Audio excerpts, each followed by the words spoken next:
So I was doing some research to talk about a few more diseases that are out there that people don't know about. Then somebody inboxed me and said, Josh, I know this is a very known disease, but people don't really talk about it in the way you do. I said I'd give it a try. 5 things the average person may or may not know about cancer. 5. Number 1, cancer does not discriminate. Now, I know in a non-offensive matter, when a person thinks about cancer, we think about adults, older people. We think about our grandmas and grandpas, people in their 40s and 50s. Do you know that 1 in every 285 children will develop cancer between 1 and 20 years old? Now, when I read this today, my heart swelled, my throat got lumpy, my eyes watered, because I didn't understand how a person that haven't even had a chance to live yet can be affected by a disease that's so massive and so breathtaking. The one bright spot about this is the percentage of survival rate has increased from 10% to 90% when it comes to common cancer. Now, for those rare forms of cancer that we don't really know about and we're still finding out and trying to study, that survival rate is 12% or 5 years. Number 2, cancer can peek its ugly head, go away, then sneak back up on you. Now, if you are one of those individuals that like to take care of themselves, try to take care of themselves, make doctor visits, always on time, get checkups regularly, you may feel great about yourself. You may go to the doctor today and the doctor might tell you, well, something looks strange. We gonna run some tests. They run some tests, nothing happens. And then a couple months later, a year later, before you go back to the doctor, boom, it pops up like that. I encourage you to be an individual to always know what's going on inside your body. If it doesn't feel right, go get it checked out. There's never too many times to go to that. I don't give a damn. At 3 a.m., if my head get too hot, if my hands get too clear, hey, doc, listen, Josh, doc, listen. My hands wrinkled up a little too fast in that shower. When I was in that shower, I know you said the water make my hands wrinkle up so I can touch stuff underwater, but I don't live underwater. Doc, I'm coming in. Josh, you just came there. Doc, I said I'm coming in to see you tomorrow. Be that individual that takes care of themselves and know what's going on with their body. Because again, cancer don't sleep while you're sleeping.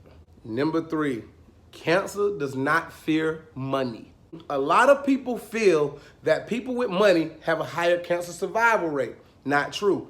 Billionaires and millionaires pass away from cancerous problems every single day. Cancer does not discriminate. The individual with a slower or lower access to financial wealth may have a higher survival rate because their body may react different to the cancer. It may fight the cancer harder. And a person with access to tremendous funds and unlimited funds and just paid may be the individual to pass away because their body couldn't fight off the cancerous cells in their body.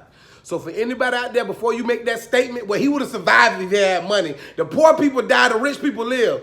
Not true. That cancer don't fear the dollar. Number 4, your contributions to cancer societies and research does matter. Now, after doing some extensive research, meaning Google, Yahoo, Ask Jeeves, and asking my child some questions while he sleeps, because you know children are smart when they sleep, I found out that about $220 million is donated to cancer research centers. Now, I know a lot of people are thinking, where does this money go? Well, a lot of this money is used to house a lot of cancer patients. For those that can't really afford it, some of this money is used for those projects and those people. But you also got to pay employees, you got to pay facilities, you got to pay to keep things open, you got to have instruments to use to do some of the cancer research to provide some of these tests and some of these treatments to the patients that is fighting and winning and defeating cancer. And number 5, we will never understand the significance of human support to a cancer patient and a cancer survivor. Because I wanted this video to be authentic as possible, I talked to a few people that fought cancer, beat cancer, and survived cancer.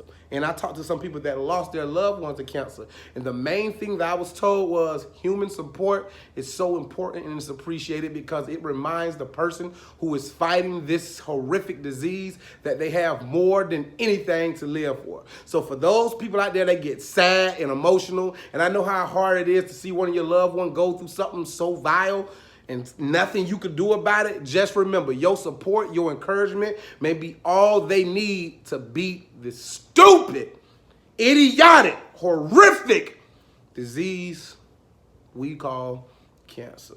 Later.